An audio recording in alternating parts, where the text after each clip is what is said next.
Bismillahirrahmanirrahim. Assalamualaikum warahmatullahi wabarakatuh.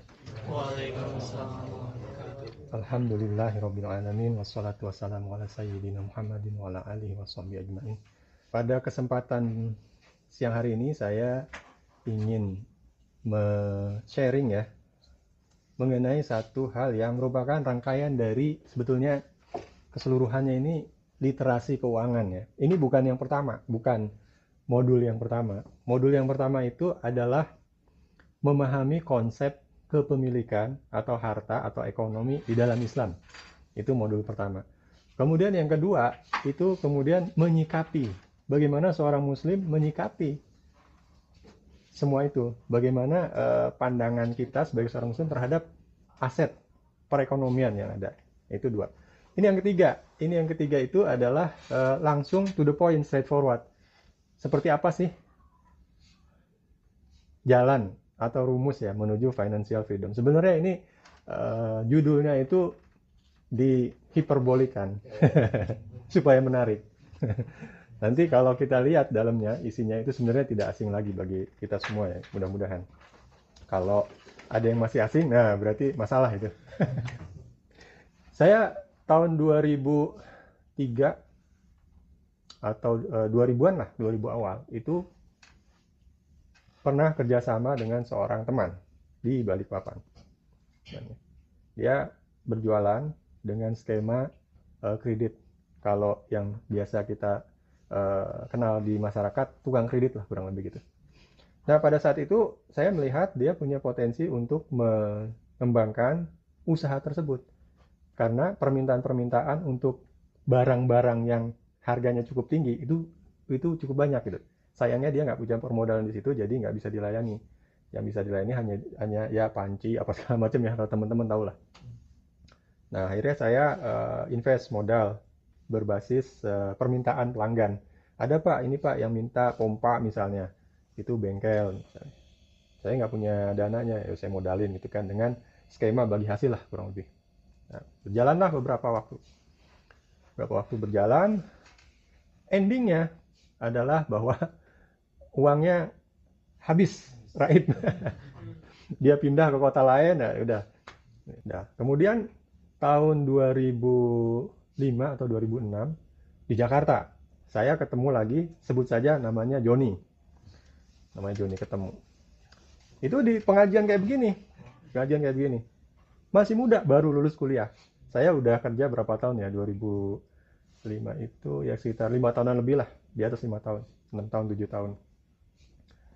Terus dia baru lulus dari UNAN. Ya, UNAN. Jurusan hubungan internasional. Orang Padang asli. Logatnya itu lebih Padang daripada Ben. Kalau Ben nggak kelihatan orang Padang. Kalau dia ngobrol aja udah tahu orang Padang ini. Joni ini. John, terus gimana? Kamu mau rencana apa kan sama teman-teman nih? Ya kita kayak gini ditanya. Wah belum tahu nih. Saya ngelamar-lamar ya kan terbatas. Paling ke departemen kan hubungan internasional itu nggak terlalu banyak. Terus gimana rencananya? Keahlian kamu apa? Paling saya bisa dagang katanya. Oh ya kumpul-kumpul lah teman-teman uang. Itu ratusan ribu, nggak banyak nggak sampai 1 juta. 700 ribu apa berapa ya? Nih jalanin lah rencana kamu dagang tadi kan deh.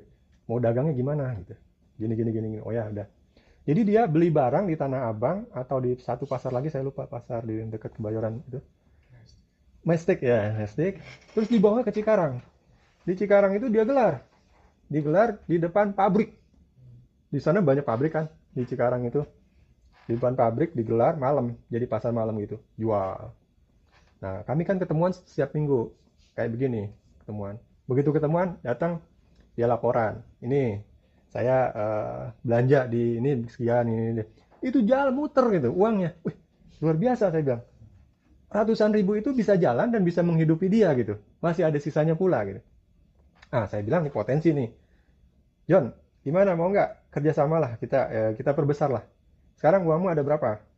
3 juta kalau nggak salah. Dia punya uang megang 3 juta. Seaset-asetnya itu 3 juta rupiah. Saya tambahin 7 juta jadi 10 juta modal kita nih jadi saham. Dia 30%, saya 70% kan. Nanti bagi hasil. Setiap bulan kita hitung keuntungan dan sebagainya, bagi hasil setiap bulan itu. Saya yang pegang keuangannya. Kamu bikin catatan harian, saya masukin ke Excel, itu pegang buat laporan dan sebagainya. Disitulah nanti per bulannya kita bagi hasil. Oh ya, setuju. Jalan lah gitu, tong tong tong tong tong tong. Setahun apa 2 tahun itu udah asetnya itu udah lebih dari 100 juta. Dan dia udah punya 2 kios sewa di pasar Cikarang ke arah Jonggol, itu pasar apa namanya? Cibarusa. Sekarang saya juga pernah kan sampai sekarang Sabtu Minggu itu kadang ikut juga sama teman. oh ke sana ya. Oh iya. Soalnya orang kan banyak jual kayak gitu. Iya. Saya kadang juga ikut kayak gitu. Ikut gitu ya. Nah, itu. Dan yang kios keduanya itu dia bawa adiknya dari kampung, bawa situ, jadi jual di situ gitu. Nah, ini hubungannya sama ini.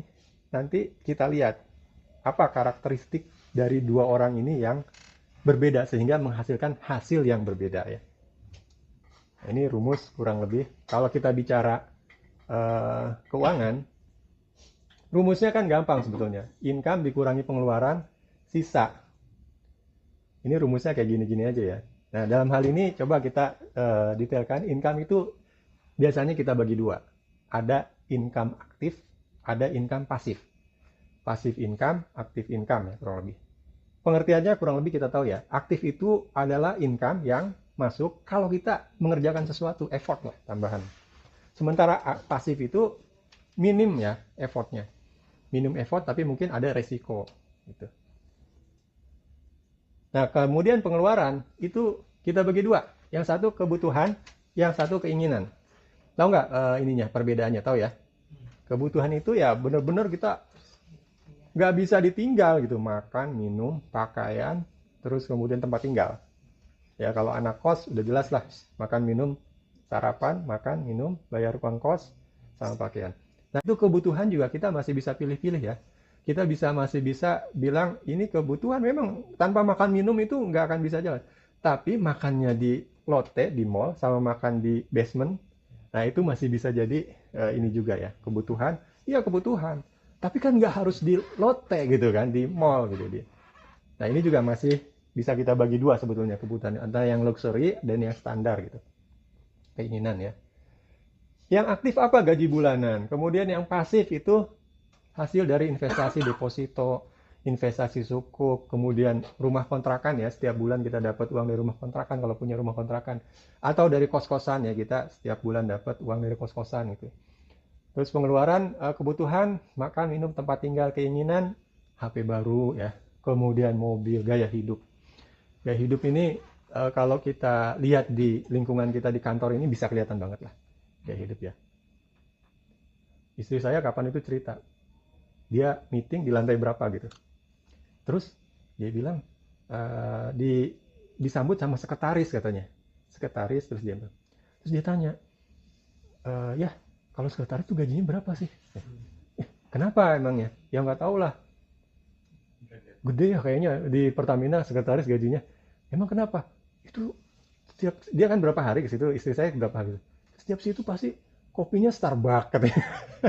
Terus ada makanannya juga, terus ada pokoknya itu nah itu ya, itu gaya hidup ya, bagian gaya hidup. Itu makan minum, tapi ya bisa kita bagi lah mana yang gaya hidup, mana yang emang kebutuhan makan minum kan gitu. Terus kemudian rumusnya itu gampang. Ini misalnya tahun pertama nih, tahun pertama kerja, gaji kurang lebih segini lah kurang lebih ya kalau dikotakan. Dari yang pasif itu belum dapat lah, belum punya. Kan baru juga kerja, belum punya kontrakan, belum punya apa. Paling mungkin kayak kalau anak saya sekarang ternyata dia punya tabungan emas. Saya tanya, di mana kamu nabung? Di itu katanya, di Go Invest. Go Invest. Kalau di BSI ya, BSI Syariah, itu ada minimalnya beli emas itu. Tapi Go Invest itu 100.000 aja bisa. Nah, itu BSI bisa bermacam-macam gram. BSI, ya. Bisa. Tapi ada minimumnya. Enggak, Masa? Enggak, Sekarang udah boleh? Udah boleh. Oh, udah boleh bebas ya? Bebas. Oke. Nah, berarti BSI. Nah, itu mungkin bisa ya, tapi di sini anggaplah yang baru pertama kali kerja masuk di sini masih nol ya. Jadi untuk kebutuhan ya kurang lebih segini.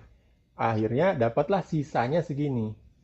Nah, rumusnya gampang. Sisanya ini diusahakan taruh di pasif. Jadi jangan pernah berpikir ini tuh masuk ke sini gitu.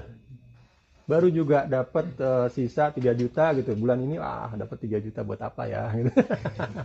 Dan buat apanya itu yang konsumtif gitu. Nah, jadi ini penyakitnya bahwa sisanya ini masuknya ke sini itu. Dari saya punya 5 orang anak. Dari 5 orang anak ini saya tahu karakternya masing-masing. Mana yang apa namanya income sama pengeluaran, gedean pengeluaran gitu. Tahu. Terus, kok bisa? Iya, soalnya belum habis waktunya, harusnya kan janjinya tanggal sekian. Sebelum tanggal itu udah minta lagi kan, berarti pengeluaran dia lebih besar daripada ininya. Tapi ada juga anak yang ininya gede banget gitu. Kaget kita, ini kamu uang dari mana? Ya dikumpulin dari nenek, ditaruh, masukin, dari ayah juga masukin, jajan paling gitu kan. Ininya gede banget. Nah, rumusnya adalah ini ditaruh di pasif. Sehingga apa? Kita punya pendamping gitu. Kita nggak sendiri gitu kerja itu.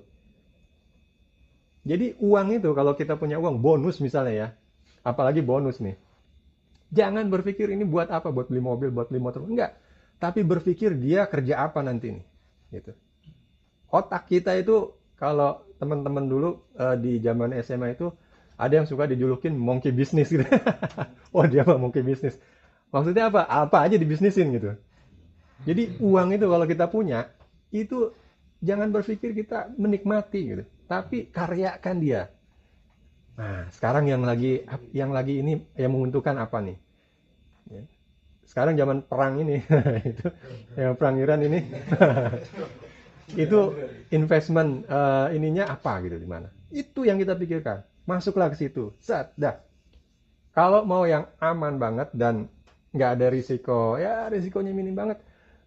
Surat berharga negara. Masuk ya di situ, itu bisa 5%. Bahkan pernah sampai 6,5%. Kalau yang ini bahkan lebih dari 7% juga ada gitu. Yang 10 tahun itu kadang-kadang dia kan bisa dijual di pasar retail ya, di pasar sekunder. Itu bisa ada yang 7% sampai. Nah itu taruh aja situ, 7%. Dapat misalnya bonus 10 juta, masukin ke situ. Itu kita dibantu sama dia. Tiap bulan, tiap 3 bulan atau tiap bulan ya tergantung dari ininya, dapat kita tambahan. Gitu. Jangan kepikir 3 juta nih. Bisa buat tambahan nih buat beli motor gede nih. Padahal udah punya motor ya. Tapi kepengen lah motor yang keren dikit lah gitu ya. Sebagai tambahan ya. Jadi ini. Atau jadi apa namanya? Koleksi gitu. Nah itu. Itu begitu kita beli ya. Atau sepeda. Sepeda yang ini ya. Kalau sepeda yang ini boleh lah buat olahraga gitu. Ada yang fungsional ya. Sifatnya fungsional bukan luxury.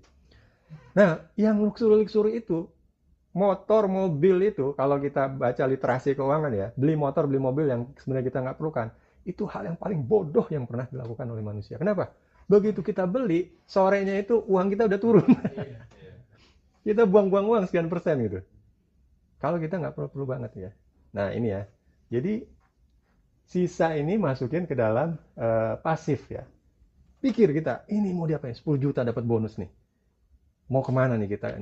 Ya kalau tadi saya yang saya ceritakan tadi itu adalah upaya saya mengkaryakan uang ini. Saya punya uang nih 7 juta nih idle di tabungan nih. Nah ini Joni nih potensial masuk 7 juta. Oh ternyata benar begitu udah berapa tahun, 2 tahun 3 tahun 10 kali lipat lebih gitu. Uang saya yang ada di situ. Ya walaupun itu ada risiko seperti yang di pertama tadi Balikpapan hilang uangnya. Tapi nggak apa-apa. Nanti kita belajar gitu. Nah kalau mau yang resikonya rendah, ada juga. Itu resiko tinggi banget. Jadi saya masuk ke investment world itu, dunia investasi itu masuknya pertama ke yang paling tinggi resikonya. Sekarang baru menyadari gitu. Ya, ke situ. Banyak bukan hanya itu ya. Itu 2 itu yang saya ceritakan adalah contoh yang ekstrim. Tapi yang lain-lainnya banyak juga. Ada yang setiap tahun tuh nawarin investasi hewan kurban. Dia datang misalnya, Yan, ini pesanan banyak, tapi saya kehabisan modal. Dia bilang gitu. Berapa? 100 juta ada nggak? Nah, 100 juta. Gitu. Ntar bagi hasil. Jadi diidentifikasi sapi-sapi yang dibeli dengan uang saya, nanti terjualnya berapa, bagi hasilnya berapa. Gitu ya. Dapatlah 10% misalnya, ujung-ujungnya tuh. Dapat 10%, 20%, lumayan kan. Cuman 2 bulan, 3 bulan. Karena dia beli di Bali, jual di sini udah punya udah punya konsumen, tinggal administrasinya aja kan gitu. Tapi memang itu beresiko. Pernah saya juga kerja sama PO. Dia itu tadinya kerja di Astragrafia atau apa ya yang menyediakan printer itu, printer Astragrafia ya, printer. Itu dia supplier cartridge ya, toner. Suatu saat Cina itu menyerbu, produk Cina itu masuk ke Indonesia, itu jadi apa istilahnya itu pengganti dari toner asli. Masuklah dia ke departemen, tong, masuk. Laris itu, karena harganya jauh banget, 1/10-nya dari yang harga si HP gitu. Ini istilahnya kompatibel kalau dia bilang. Ini produk kompatibel katanya. Masuklah dia, tong sana. Terus ke saya, ini PO-nya Yan, katanya. Ini mau nggak kamu invest, nanti bagi hasilnya sekian. Saya udah punya pasarnya, masuk ke departemen ini. Masuklah sekali dapat, 2 kali dapat, 3 kali ditunggu-tunggu nggak muncul. Akhirnya muncul, wah Yan, aneh ketipu katanya. Kenapa? Ya rupanya dia terlalu percaya sama temen ya. Dia kasih barang, uangnya belum masuk, dibawa kabur gitu. Tapi yang punya ente jalan katanya. Cuman perlu waktulah kembalikannya ya. Ya udah. Ya akhirnya kembali juga uangnya gitu. Walaupun dengan tanpa ini. Nah itu upaya ya. Upaya maksudnya mencari nih uang ini mau diapain, kemanain, jangan dibiarkan di tabungan. Kalau uang dibiarkan di tabungan itu sama dengan kita beli mobil tadi. Uang kita tergerus oleh inflasi. Jadi jangan biarkan di tabungan. Ada 10 juta masukin ke minimal deposito lah gitu. Minimal. Karena itu ada imbal baliknya. Deposito juga cari yang returnnya tinggi. Kita nggak bicara syariah konvensional ya. Ini semuanya syariah semua yang saya maksud. Ya, cari yang returnnya paling tinggi. Kalau tahun-tahun belakangan ini yang saya dapatkan tuh Bank Jago ya. Bank digital, Bank Jago tuh return syariahnya tinggi deposito. Terus ada Bank Hijrah, pernah dengar nggak? Digital Bank, Hijrah Bank. Itu juga lumayan. Ya. Nah, terus kalau bank BSI gitu, itu rendah. Rendah, apalagi bank-bank yang lain itu rendah. Nah, itu juga bisa minimal deposito lah. Atau kalau emang uang itu ditabung banget, long term banget, masukin ke SBN tadi. Sukuk ya. Nanti habis ini mungkin di sesi selanjutnya kalau kita mau tahu ya, instrumen-instrumen investasi, aplikasi-aplikasi atau platform-platform yang dimana kita bisa masuk di situ, itu nanti kita bahas.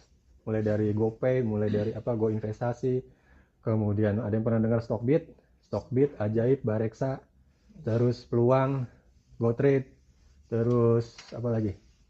Atau di aplikasi bank kita sendiri juga ada BSI, itu ada juga ya, Invest Emas, ada juga kalau yang pakai CIMB Niaga itu juga ada, Sukuk juga ada di situ, di BSI juga ada Sukuk. Tinggal kita nanti bandingkan biaya administrasi dan sebagainya, kemudahan-kemudahannya. Ya, jadi di sini message-nya ini taruh di sini. Ya. Nah, tahun kedua misalnya, ini gajinya segini. Terus dia dapat passive income-nya ini dapat. Kenapa? Karena tadi sisanya yang di sini di tahun pertama itu masuk ke sini semua. Dapatlah dia dibantu nih. Ini gajinya dibantu dia dapat sini. Ya. Kebutuhannya jangan naik. Apalagi di sini keinginan belum udah keinginannya banyak gitu. Banyak keinginan udah. Nah, sisanya karena ini ada bantuan, sisanya bertambah, masuk lagi ke pasif kan. Begitu seterusnya. Sampai tujuan kita terakhir itu si pasifnya ini jauh lebih besar daripada ini. Bisa nggak? Saya pernah kenal satu orang di sini. Teman-teman juga kenal. Nggak usah saya sebutin namanya. Sebut saja Mawar. Salah ya. Kalau Mawar perempuan, ini laki-laki. Saya begitu Bas mau masuk lift, beliau udah pensiun sekarang. Saya nanya, lemes amat Mas. Iya nih, males nih katanya. Udah nggak semangat kerja karena berapa bulan lagi mau pensiun katanya. Udah nggak semangat. Terus gimana kosan? Kan saya tahu dia punya kosan kan, bangun kosan. Gimana kos-kosan? Udah jalan Mas. Itu pendapatan gimana Mas? Udah full dapat? Udah full katanya. Udah lebih dari yang saya dapat dari sini katanya, dari PHR. Jadi luar biasa, pasifnya itu udah jauh lebih dari sini gitu. Sebelum pensiun. Gitu.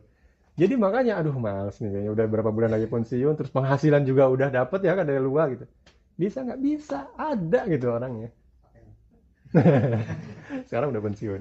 Ada. Nah, ini yang kita bidik ya. Jadi teman-teman Eh, Kalau bisa sih jangan pas mau pensiun.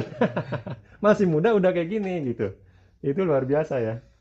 Ke Joni sama si A tadi. Apa faktor yang mengakibatkan Joni itu sukses sementara si A tidak? Ada yang bisa nebak nggak? Nebak aja. Di sini. Ya. Jadi, setelah saya analisa, nyata yang di balik papan itu sebut saja si A ya. Si A itu begitu dapat suntikan modal, wah dia seolah-olah kayak, Raja baru. iya, jadi handphonenya baru gitu, motornya upgrade. Itu jadi dia nggak bisa memisahkan antara keuangan pribadi sama keuangan usaha, dan cash flow buat dia nggak bisa ini melocate gitu. Ini loh. Nanti di modul selanjutnya itu kita pelajari bagaimana melokalisir uang ini, kita pisahkan nih. Nah, kalau kita punya investment, ini investment. Kalau kita punya yang hari-hari bulanan itu harus kita bisa. Kita tahu gitu. Walaupun rekeningnya sama, tapi kita tahu berapa yang ini, berapa yang itu. Nah, ini syarat utama untuk seorang pengusaha kalau membuka usaha ya.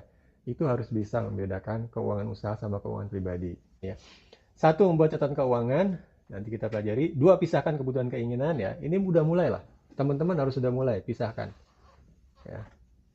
Kemudian yang ketiga, sisa ini jadikan passive income. Nah, ada satu rumus yang kita sebut rumus akselerasi. Rumusnya enggak begini lagi. Income dikurangi pengeluaran sama dengan sisa. Ini jadul. Ya, jadul. Jadi yang advance itu gimana? Income dikurangi investment sama dengan pengeluaran. Tahu nggak bedanya apa? Investasi dulu kan. Itu dia. Apalagi yang baru sekarang belum punya tanggungan ya. Punya tanggungan. Asmi gitu. Nanti Marvel kalau sudah punya penghasilan. Investment itu harus sisihkan. Di dalam buku The Richest Man in Babylonia, pernah ada yang baca nggak? Orang terkaya dari Babylonia. Itu bukunya. Dia mensyaratkan 10% dari penghasilan masuk ke investment. Itu syarat untuk bisa menjadi orang terkaya di Babylonia. Itu kisah ini ya. Fiksi, tapi bagus banyak ininya. Terus kemudian bedanya itu ya, bahwa di sini juga mindsetnya jadi beda nih. Bahwa investment ini hal utama gitu. Kalau di atas ini ya kita sisa-sisanya lah kita investkan. Ini enggak. 10% jebret masuk ke emas kah atau apa. Nah, inilah semua ya yang tadi berdasarkan ke judulnya itu rumus menuju financial freedom atau bagaimana how to mengelola aset. Ya. Jadi teman-teman, hidup ini ya, ini cuma permainan aja. Ini balik ke modul 1, modul 2 ya. Bahwa sebagai seorang muslim, harta ini ya, jangan dijadikan tujuan utama kita kerja di sini cari harta. Enggak. Berapa yang masuk ke kita ya alhamdulillah. Itu yang dititipkan Allah kepada kita. Bukan utama. Itu tujuan kita adalah keridhaan Allah. Harta itu titipan Allah berapapun itu. Tapi ketika Allah menitipkan harta itu lebih besar kepada seorang muslim, itu rasanya hidup ini lebih walaupun ya ada ancaman juga nih, orang kaya masuk surga belakangan itu. Tapi sesuai yang kita baca di Sirah Nabawiyah ya, orang-orang yang nggak banyak dikasih harta sama Allah itu komplain sama Rasulullah kan. Pernah dengar nggak? Itu hadis itu. Kata mereka, ya Rasulullah, mereka itu orang-orang kaya bisa bersedekah ini itu katanya. Tapi kami yang nggak dikasih sama Allah harta ini gimana? Kami nggak bisa bersedekah. Kami nggak akan bisa ngalahin amal-amalnya mereka. Kata Rasulullah, jangan khawatir. Nih saya kasih, kata Rasulullah. Amalan yang membuat kamu bisa juga melampaui amalnya mereka. Apa itu? Sesudah sholat. Subhanallah 33 kali. Alhamdulillah 33 kali. Terus Allahu Akbar 33 kali. Ditutup dengan la ilaha illallah wahdahu la syarikalah dan seterusnya. Seneng kan? Orang-orang yang nggak punya ini seneng. Wah, diamalkan sama dia. Beberapa waktu kemudian, datang lagi kepada Rasulullah. Ya Rasulullah, orang-orang kaya itu juga dengar mengamalin juga. Jadi gimana ya Rasulullah? Kami nggak bisa ngalahin mereka katanya. Ya itulah katanya kelebihan yang dikasih sama Allah kepada mereka. Artinya bagaimanapun, ya yang punya harta banyak itu, ketika dia punya visi jadi amal, itu akan dahsyat luar biasa. Jadi hartanya itu akan mengantarkan dia kepada keridhaan Allah. Ya. Itu salah satu motivasi. Jangan nanti di modul 1 modul 2 itu ada. Saya nggak tahu teman-teman, tapi dalam kehidupan saya, kehidupan mencari jati diri dan belajar agama, ada satu ketika pertentangan yang sangat kuat sekali dalam diri saya mengenai apakah ketika kita menjadi seorang muslim yang baik itu kemudian harus meninggalkan dunia gitu. Wah, saya nggak bisa dong menjadi orang kaya gitu. Wah, saya nggak bisa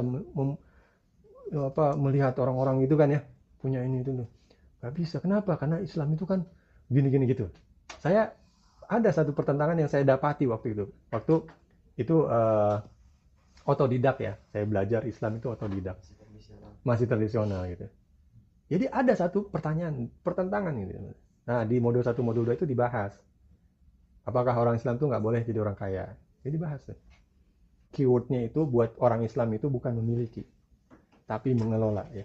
Mengelola, bukan memiliki. Apalagi menikmati gitu. Wah, saya kerja keras. Kenapa? Supaya bisa dapat duit banyak. Kenapa? Ya, biar bisa menikmati hidup ini. Nah, orang Islam tuh nggak begitu. Bukan. Orang Islam tuh kerja keras. Kenapa? Supaya punya aset kelolaan yang banyak. Kenapa? Dengan aset itu membawa manfaat yang banyak kepada orang lain, pada masyarakat. Sehingga apa? Mendapatkan ridha Allah Subhanahu wa taala. Itu Islam itu seperti itu. Bayangin kalau 9 naga itu orang beriman semua yang punya visi seperti itu, coba bayangin. Indonesia ini kayak apa coba? Ya kan? Jadi dia mengelola aset itu, 9 naga ini. Ini asetnya semua dikasih sama Allah, sama dia dikelola untuk kemanfaatan seluruh bangsa Indonesia. Wah, luar biasa. APBN itu sekian triliun, harta mereka kalau dikumpulin lebih besar daripada APBN itu. Ini nggak perlu ngutang-ngutang kita ke luar negeri. Ya, jadi orang Islam itu boleh mengelola aset yang banyak, tapi mengelola bukan menikmati. Justru malah pikirannya siapa yang saya bantu nih bulan ini. Kalau bahkan harian ya, aduh hari ini saya belum bantu orang nih, belum infak sama sekali nih, belum ngasih sedekah nih. Itu seorang muslim itu ke situ. Jadi kemanfaatan dirinya itu yang kepada siapa? Ya kepada orang-orang terdekat, kepada keluarga, anak, istri, tetangga, sekitar rumah. Ya. Jadi itu mungkin pada hari ini jam 1 lewat. Mudah-mudahan bermanfaat. Nanti kalau ini kan masih konsep juga ya. Walaupun sudah lumayan praktek tapi masih konsep.